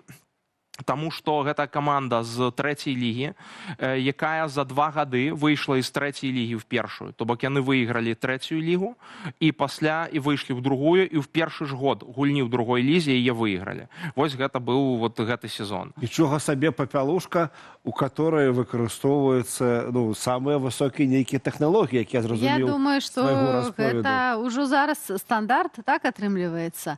Так, гэта... Нават для не суперпрафесійных камандаў ёсць магчымасці выкарыстоўваць сучасныя тэхналогіі. Але глядзі, калі вось нас глядзіць зараз нейкі беларускі падлетак, глядзець раніцу з басатам прачнуўся і думае, так, я хачу кар'еру ў футболе. Як зараз найлепей яе будаваць? Ці спрабаваць заставацца ў менскім «Дынама», ехаць гуляць больш на ўсход, ці ўсё ж такі паспрабаваць далучыцца да, можа быць, нават менш такіх прэстыжных, але польскіх еўрапейскіх камандаў, ці там чэшскіх, ці іншых еўрапейскіх краінаў. Тут залежыць ад таго, што чалавек хоча і ў якім узросце ён знаходзіцца. Напрыклад, вось парада для бацькоў. Калі ваше дзіцё займаецца футболам і там в раёне ўжо яму 10-11 гадоў, еўрапейскія клубы, асабліва вядомыя галандскія клубы, там, дзе супервядомыя школы, вот Анатоль, напэўна, таксама памятае, амстэрдамскі Аякс, знакаміты, як гуляе, у іх ёсць дзіцячыя летнікі. В гэты летнік можа запісацца абсалютна любы, кошт там невялікі. Яны прапаноўваюць гэтыя летнікі на 2 тыдні. Адно пытанне, што бацькам у гэты час трэба дзесьці жыць, таму што ты прыязджаеш з дзіцёнкам, і табе патрэбна в гэтым Амстэрдаме там дзесьці гэтыя 2 тыдні знаходзіцца. Але гэтыя лагеры абсалютна невялікія. З таго, што я правяраў летась, там кошты былі в раёне менш 500 евро за гэтыя 2 тыдні. Зноў жа, за той час, што гэты дзіцёнак будзе в лагеры амстэрдамскага Аякса, гэта абсалютна разумныя грошы, пры тым, што важна. Па-першае, яго могуць атабраць в акадэмію Аякса. Зразумела, што далёка не факт, што гэта адбудзецца. Але за імі назіраюць прадстаўнікі іншых клубаў. Гэта вельмі добры запіс у рэзюмэ. І таксама там яны робяць тэсты, і яны па выніку даюць бацькам вялікую тэчку з фізічнымі дадзенымі дзіцёнка, і становіцца зразумела, на што рабіць упор, што лепей трэніраваць і гэтак далей. То бок гэта важная рэч. Калі чалавек знаходзіцца ўжо там крыху вышэй, то таксама трэба думаць, што в Беларусі зараз не тыя грошы, за якія можна проста заставацца там і сядзець і спадзявацца, што калісьці ты трапіш в 1 ці 2 беларускія каманды, в якіх зараз плоцяць больш-менш нармальныя грошы.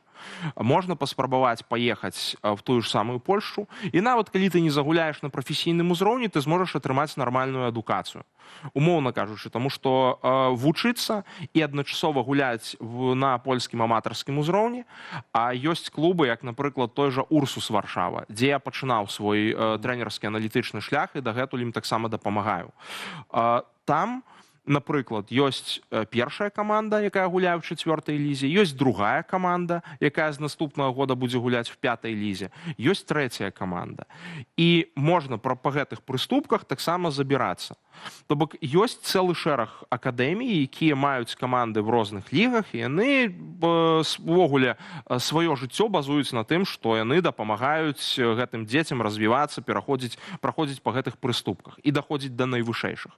То бок ёсць шмат розных шляхоў. Ну і ёсць і трэнерская кар'ера таксама. У колькі гадоў становяцца трэнерамі-аналітыкамі? На самой справе тут залежыць шмат чаго ад таго, што ты рабіў раней.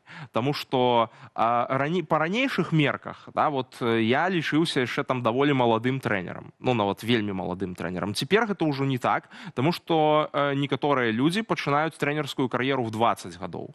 Хтосьці проста бачыць, што ён там в 20, в 22 ўжо не зможа загуляць добра на прафесійным узроўні, то бок трапіць в прафесійны футбол, напрыклад, вось тую ж другую, першую лігу Польшчы альбо экстракласу, і яны пачынаюць займацца трэнерствам, каму гэта цікава. І то бок гэтыя людзі ўжо там да 35 гадоў, умоўна кажучы, маюць там 15 гадоў досведу. Як стаць трэнерам? Бо як стаць футбалістам, мы ўжо зразумелі з твайго аповеду, як адзін са шляхоў. А вот што трэба зрабіць, каб стаць трэнерам? Бо я ведаю, што таксама ёсць і курсы FIFA. Гэта все не так проста, і трэба прайсці нейкую сертыфікацыю, правда ж? Так, у мяне пакуль самы ніжэйшы ўзровень, гэта УЕФА-С в трэнерскім плане. Для того, каб атрымліваць наступныя ўзроўні, па польскім заканадаўстве в Польшчы патрэбна мець пэўны досвед.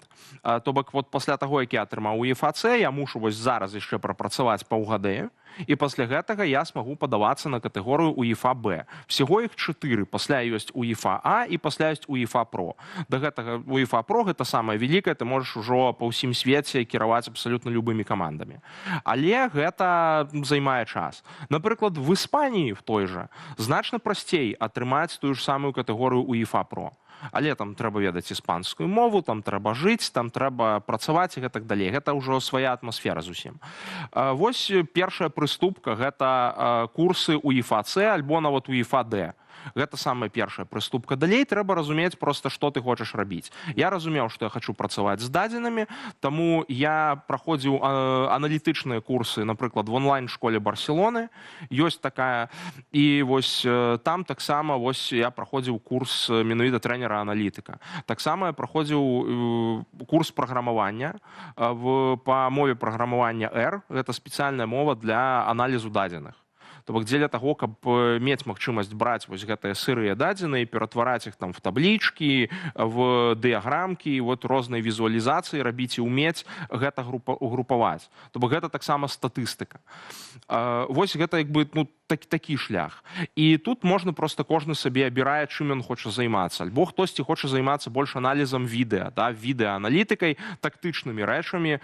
Таксама добры кірунак, я таксама часткова гэтым займаюся.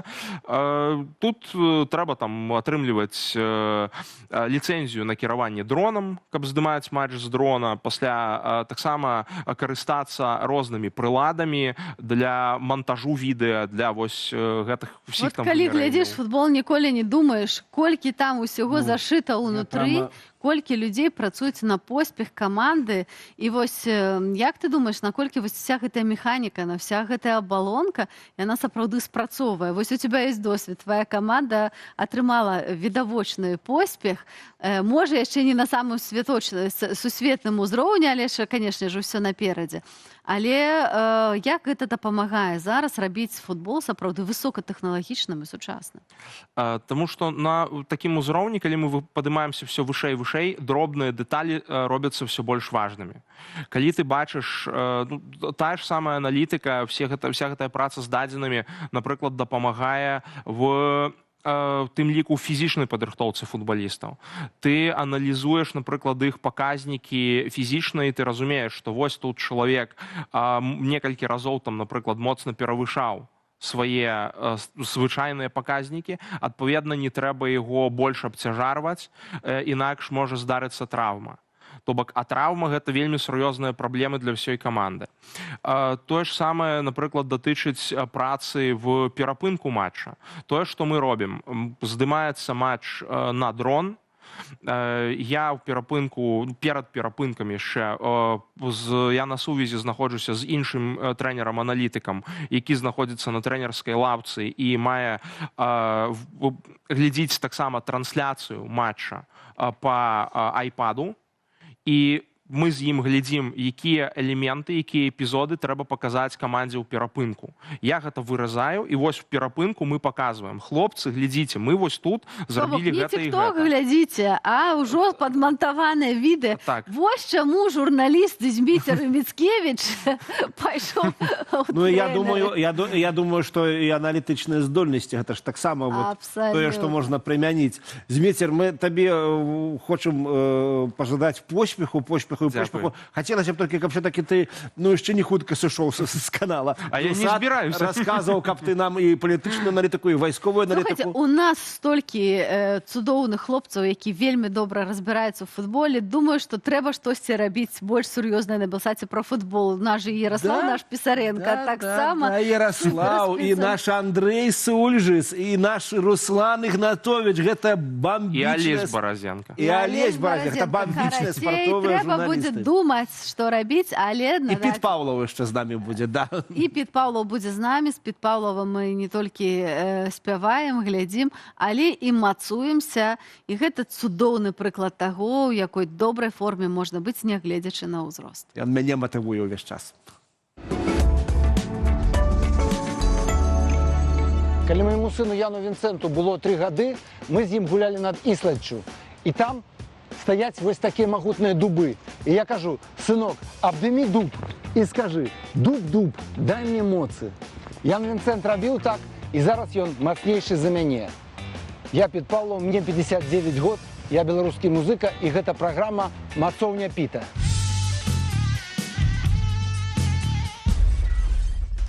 Тема нашай сённяшняй праграмы – хада. Не спартовая хада, звычайная хада, з якой мы выправляемся на шпацыр. Як ні дзіўна, амаль ніхто не ўмее правільна хадзіць. І зараз я вас навучу. Што адбываецца падчас нашай хады? Фізікі называюць гэта кантраляванае падзенне. Кожны раз, калі вы робіце крок, вы пачынаеце падаць. Вось гэты цэнтр цяжару пачынае падаць, і в апошні момант вы падстаўляеце нагу. Вось гэтае падзенне кантраляванае дае весь час вам магчымасць спакойна рухацца наперад і эканоміць энергію да 50%. Нага рухаецца за кошт інерцыі практычна энергетычна бясплатна. Яшчэ адзін вельмі істотны элемент тэхнікі. Нам абавязкова трэба рухаць рукамі. Калі правая нага ідзе наперад, правая рука ідзе тылу. І наадварот. Нашы рухі рознанакіраваныя. Самае шкоднае падчас руху – гэта размаўляць па тэлефоне альбо трымаць рукі ў кішэнях.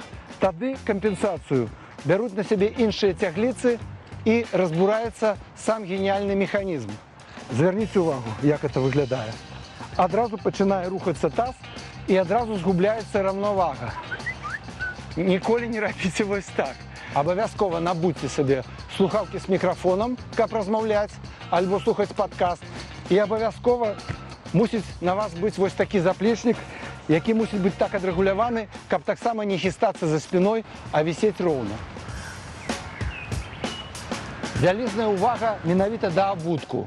Самы лепшы абутак – гэта красоўкі, але пасуюць каўбойскія боты. Найгоршы выбар, як не дзіўна, гэта спартовы абутак на пляскатай падэшве.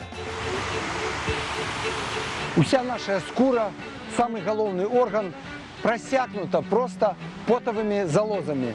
І мы аддаем цяпло пры дапамозе пота.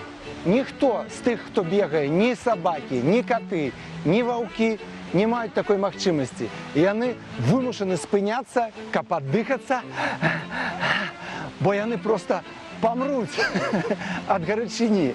Для таго, каб вам кампенсаваць гэта, вы бярэце з сабой паілку і спакойна можете зрабіць кожныя 20-25 хвілінаў некалькі глыткоў. З якой хуткасцю трэба рухацца падчас хады? Трэба рухацца з такой хуткасцю, каб вы маглі спакойна размаўляць, але ўжо не маглі спяваць. Ваша правільная хада мусіць быць падобная да танцу. Вы нібыта танчыце. Вы, напэўна, бачылі, як ходзяць мадэлі па подыуму. Гэта практычна тое ж самае. Калі вы навучыцеся прыгожа хадзіць, вы будзеце проста насалоджвацца, адпачываць, калі будзеце хадзіць. Менавіта так і трэба ісці, каб гэта было падобнае да танца. Ну, зараз я утрырую. Спадзяюся, вы больш ніколі ў жыцці не будзеце хадзіць, як раней, непрыгожа. Будзеце хадзіць танчачы. Гэта была праграма «Мацоўня Піта». Мацуемся, ДПБЧ. А ў полі вярба нахілёная.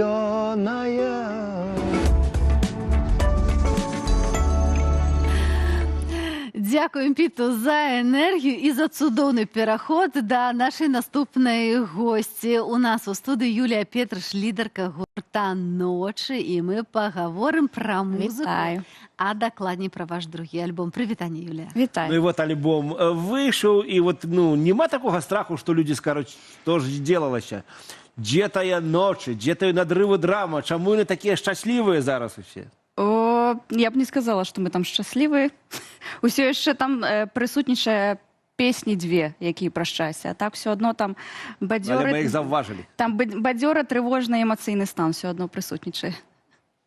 Пра што другі альбом, што цябе натхняла, калі вы яго стваралі? А мяне натхняе музыка. Музыка мяне і натхняе. Я ўсё жыццё ёй займаюся, таму просто мне падабаецца сам працэс. Ён працэс натхняльны. Калі я ствараю музыку, то просто гэты працэс сам і на мяне і кладзецца. У цябе музыка ствараецца спачатку музыка ці спачатку тэкст? Бо я ведаю, што ёсць розныя школы. Не, гэтыя методыкі, яны аб'ядноўваюцца. Можна па-рознаму. Можна прыдумаць якую-небудзь, ну, бывае так, хукавую фразу, скажем так, і ад яе можна пачаць. Альбо мелодыя. Ну, лепей мелодыю, канешне. Таму што гэта пра музыку. Ну, вось папярэдні альбом там все-таки адчувалася, што, ведаеш, людзі там у эміграцыі, людзі страдаюць, людзі мучаюцца, трошкі боль, а вось зараз, мне здаецца, трошкі больш надзеі стала, ці не здаецца? Насамрэч, такой канцэпцыі ў сэнсах проста у мяне ўвогуле, што ў першым, што ў другім альбоме няма. У меня просто мозг тревожницы, и я, ну, спеваю, рефлексую про все. Няма такого... Так, дранікі ці бліны, тревожно. Серьезно, можно так. Слухайте, ну, насамрэч, творчасць, гэта ж, конечно, про эмоцыі. І мы з чагосьці іх берем іх з нашага жыцця. Гэта абсалютна натуральна. А вось нейкі вобраз быў у цябе, калі вось ты стварала гэты альбом, такі візуальны, штосьці, што цябе... Мы просто уже прощупали сваю аўдыторыю, і разумеем, што аднойчы чакаюць больш бадзёрых дзёрзкіх трэкаў. Таму ў гэтым альбоме я ад сябе просто дадала яшчэ песні две лірычныя. А так мы больш спрадусавана ўжо гэта рабілі. Больш прафесійна, больш ведаючы. Так. Першы альбом, ён такі, вось мы якраз апынуліся ў міграцыі. Мы заселі ў студыі, адтуль не выходзілі, там хаваліся. І проста што было, то і аддалі, каб прощупаць. А зараз мы уже ведаем, што людзі хочуць, а мы ж ствараем поп, а поп гэта больш такое не эгацэнтрычнае, гэта якраз такая эмпатыя. То бок, вось, людзям падабаецца, хаця танцевальныя бадзёры трэкі, ну, калі ласачка. Я не супраць, я супраць сябе б не пайшла, я з задавальненнем такія трэкі раблю. Слухай, ну наши эксперты вось кажуць, што ў новым альбоме вельмі адчуваецца ўвага да гучання, да? І што шукалі ці знайшлі все-таки ў гэтым? Знайшлі, вось мы больш уже ведаем пра гэта у музыцы, у прадакшане называецца майстранг звядзення, мы уже паднатасканыя, уже практыкі больш стала, таму так, гучанне. І гучанне больш, зноў жа такі, у асноўным сабранае больш, таму што ж кажу, ведаем уже аўдыторыю сваю. Так, вось ведаеце аўдыторыю, і чаго чакае аўдыторыя, вось гэтай танцавальнай музыкі, папсы, што яшчэ кажуць? Папсы ў добрым сэнсе гэтага слова, папулярнай музыкі. Я абажаю папсу, папса лепшы жанр.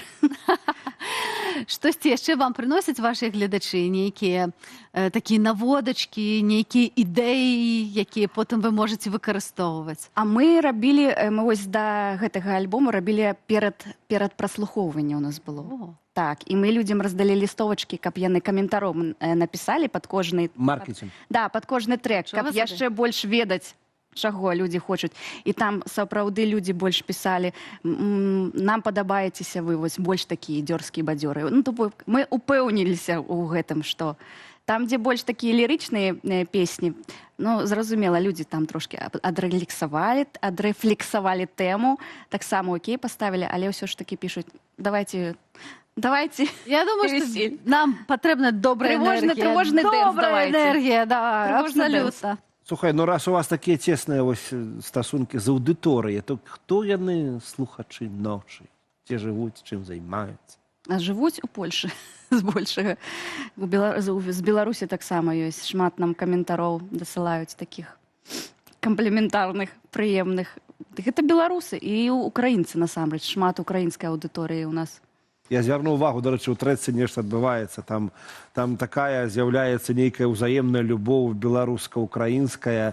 Прыходзяць украінцы, пішуць пад трэцамі на беларускай мове. Там і каб было, ой, як класна гэта гучыць, і наадварот. Ну, украінцы разумеюць, у іх ёсць разуменне. У іх ёсць шоу-біз, у іх ёсць велізарная музычная сцэна, а беларуская яна яшчэ толькі ствараецца. Але вельмі цудоўна, калі украінцы прыходзяць да нас, але з іншага боку, мы, як беларусы, таксама шмат слухаем украінскай музыкі, хаваць гэтага не будзем. Але хочу запытаць, ці будуць новыя кліпы? Что там с клипами отбывается? Да, вот что. Юля? Там уже принесли, что засмутились люди, что я просто отказала кому-то, что клипы мы здымаць, напэўна, не будзем, потому что гэта энергазатратна, гэта трэба арганізоўваць все самім, гэта грашовае пытанне, зноў жа такі, энергіі шмат, і гэта блізка да выгарання будзе, калі гэта ўсё самім рабіць, каманду шукаць. Пакуль не было такіх, ведаеце, як прапаноў ад рэжысёраў, Давайте мы вам зробім кліп. Мне таких прапаноў не было, таму мы просто сядзім, чакаем, а самі мы лайв здымем. Дарагія рэжысёры, калі вы хочаце зняць кліп цудоўнаму беларускаму гурту, у вас зараз есть выдатная магчымасць. Юля зрабіла вам прапанову, таму, калі ласка, ведаеце, куды Паглядзіце на Юлю, спявая, разумнічка, а стылёвая якая. Вот хочется здымаць і здымаць такого человека ў кліпе, вось, прыгожым якім-небудзь разумненькім. Ну, каб там і гучала вось эта музыка класная, музыка групы Акрамя таго, што у вас ўжо такой ёсць свой музычны стыль, але ёсць і стыль спеву адмысловы. Вакалу, як бы мы яго назвалі, пэўны рэп нават, такі рэчытатыў, такія элементы, канешне ж. Таму што гэта поп, таму там все можна. Можна за жанры выходзіць у поп-музыцы, можна і пачытаць. І як ты себе адчуваеш вось у гэтым рэчытатыве? Арганічна любіш? Да, люблю. У меня был просто минулое мое кавербэндское, у нас был кавербэнд R&B-шны, і там у нас фронтмен чытал. Просто на мяне быццам бы гэта трошки адклалася. І мне вось сам гэты вайб падабаецца. А можешь прямо вот зараз что-нибудь, вот этот флоу-спич, что-нибудь, такую фразочку какую-нибудь? З песні? Ну. Перапоўнена сабой, што зусім пустым моль, думала, што ёй б'юць уладкі, што стамляем, батэрфляем, ты на спине плыві, дагматычныя прыгоды не туды завялі, каб не хавацца у нуду, я мудра, елі, сталухту, туды я не паплыву, не нацягвай сврундальмі на галаву. Я хочу сказаць, што гэта такая хуткамоўка вельмі прафесійная. Я думаю, што нават нашыя ведучыя не ведаюць, ці справімся. Ці мы справімся з такім, як думаеш, Юля? Ну, это трэба просто час. А, добра. Давай паспрабуем. Навучыш нас? Гэту частку у нас ёсць шпаргалкі. Дарагія сябры, у нас ёсць шпаргалкі, мы падрыхтаваліся, але зараз мы паслухаем кавалачак. Нам абяцалі паслухаць, да? Да, мы паслухаем. Перапоўнена сабой, што зусім пустым моле, думала, што ёй б'юць уладкі, што стамляем, батэрфляем, ты на спине плыві, дагматычныя прыгоды не туды завялі, каб не хавацца у нуду, я мудра, еле сталухту, туды я не паплыву, не нацягвай сврундальмі на галаву.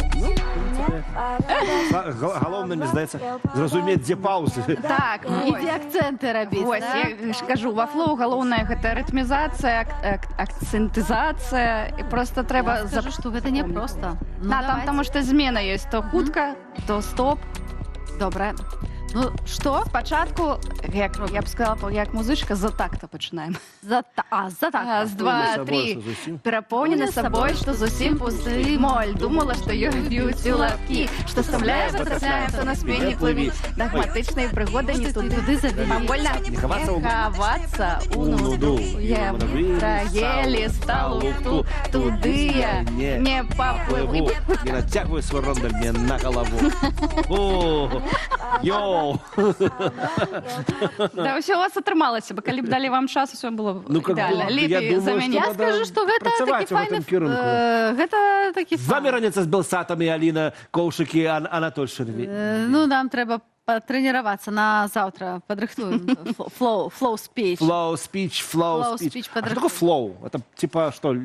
Ну, флоу, калі канкрэтная ёсць рытміка, якая у рамках музыцы просто іншая. Розная, можа быць, роўная. А чым яно адрозніваецца ад рэпа? Нет, это то ж самае. Рэп, гэта ж таксама у кожнага свой флоу, я то кажуць. А ёсць вот гэта, як гэта, калі разам спяваюць фіт, ці як гэта? Фіт гэта ўжо іншая. Не, это когда дуэтам з некім запрошаным, такое, што-нибудь в нас... Фітуюць, так. Фінтуеш з кім-нибудь? Ну, былі ж у нас з Лейбонікам і з Настай Рыдлеўскай. Былі ж у нас.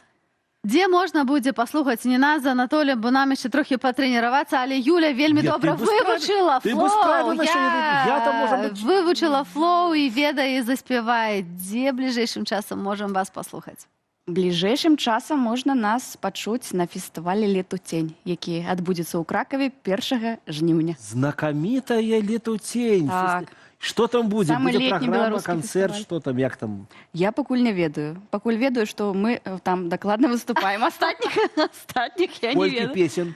Цэлы альбом? Да не, я думаю, як звычайна на фестывалях, гадзіна, можа. А ўжо удзельнічала ў гэтай «Летуцені» У раней? «Летуцені» не. А калі гэта яшчэ, давай дакладнім? Гэта... 1 жніўня. Кракаў. 1 жніўня Кракаў. Я думаю, што выдатна можна спалучыць адпачынак на «Летуцені». Там заўсёды вельмі шмат карыснасці, цудоўныя канцэрты. І такі вельмі прыемны такі пікніковы вайб, я бы сказала. Так што, дарагія сябры, запішыце сабе ў календар. 1 жніўня. 1 жніўня будуць ночы. У вас ёсць час падвучыць вось гэты флоу, што падпяваць Юлі. Моль думала, што ёй б'юць у лапкі. Я думаю, што мы таксама патрэніруемся з Анатоліем. Дзякуй вялікі, Юлія, за то, што завітала да нас у студыі сёння раніцай. Ну, слухай, гэта лета поўнае беларускіх фестываляў, опен-эйраў, канцэртаў, пікнікоў. Трэба знаёміцца, збірацца, адпачываць, ды ствараць разам, калі беларусы гуртуюцца. Тут свет робіцца лепшым, мы ўжо зразумелі гэта. Это мы ведаем, і гэта 100%, і мы ведаем, як гэта працуе, але перадусім, каб гэта яшчэ лепей працавала, трэба паставіць вашы лайкі і каментары. Гэта заўсёды дапамагае нам гуртавацца яшчэ болей і мацней. А ўжо зараз Віктор Шукіловіч нам распавядзе, як правільна па-беларуску развітвацца, але мы з вами яшчэ не развітваемся. Заставайцеся з намі. Неяк выходзячы з працы, я развітаўся з калегамі, сказаўшы «да пабачэння». Адна з каляжанак звярнула ўвагу, што «да пабачэння» – гэта калька з расейскай мовы. «Да свідання». І вядоўцу моўнай праграмы варта развітацца інакш. Ну, або развітацца тады з моўнай праграмай. Варта разабрацца і ўсё раскласці па палічках. І як жа правільна па-беларуску развітацца? Каб ніхто не мог прыдрацца. А што нам раіць самы вядомы пурыст? Гэта значыць абаронца чысціні беларускай мовы Янка Станкевіч. І сапраўды мовазнаўца раіць пры адыходзе казаць тым, хто застаецца, заставайцеся здаровы. Таму, хто ідзе, адказваюць ідзі здароў, пайдзі здароў, хадзі здароў. Разыходзячыся недзе на дарозе ці з аднаго месца, людзі могуць сказаць адно аднаму наступнае: «Бывай здароў, бывайце здаровы ці здаровенькі». Гэтую форму развітання мы ўсе ведаем з папулярнай бяседнай песні «Бывайце здаровы, жывіце багата» на словы паэта з Капыльшчыны Адама Русака. Ах, не магу паўстрымацца. Бывайце ж здаровы, жывіце багата, а мы ўжо паедзем дадому да хаты. А ў сваю чаргу Янка Станкевіч дадае, што вышэй згаданыя выразы часам скарачаюцца да аднаго слова «заставайся», «бывай». Але наш слынны пурыст таксама заўважае, калі расстаючыся хочуць адцеміць жаданне і зноў пабачыцца, дык кажуць «да пабачання». Ну вось, калі нават строгі пурыст дазваляе, то, выходзіць, можна так казаць нават вядоўцу моўнай праграмы. Прычым пабачанне і пабачэнне – гэта два раўнапраўныя варыянты. Форму пабачэння ўжываў Якуб Колас, Міхась Чарот і Ян Кабрыль, а пабачанне – Піліп Пестрак ды Янка Скрыган. Мне, як чалавеку з Ашмяншчыны, бліжэйшая форма пабачання. А з Ашмяншчыны быў таксама, як вядома, і Янка Станкевіч. Таму не дзіва, чаму ён выбраў такі варыянт, і я дык яго цудоўна разумею. Мне згадалася яшчэ адно цікавае ашмянскае развітанне, а менавіта пры ад'ездзе гасцей гаспадары ў нас вельмі часта кажуць: «Выбачайце, што не бітыя ад'язджаеце». Госці ж адказваюць на такое: «Гэта вы выбачаеце, што не лупцаваныя застаяцеся». Таму, дарагія гледачы, стакроць выбачайце. І напішыце ў каментарах, калі можаце, як развітваецеся вы, а тым часам бывайце здаровы.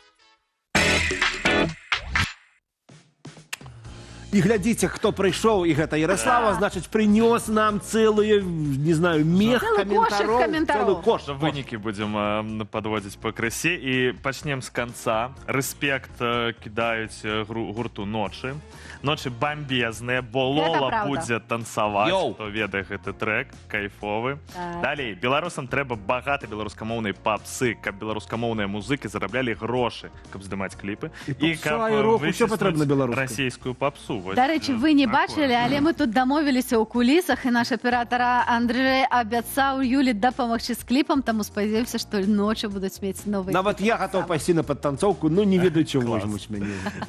Далей, вось галоўная тэма, гэта пра як людзі там ездзяць на заробкі, і пра футбол размаўлялі. І вось тут такі кросовер.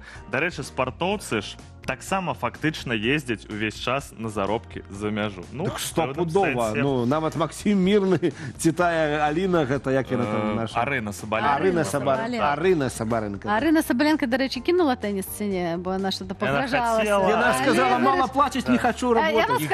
Я ухожу, але потым вырашыла не заходзіць. Это вельмі па-беларуску. Я устал, я ухожу, но не в этот раз. Про беларускі футбол пагаварылі.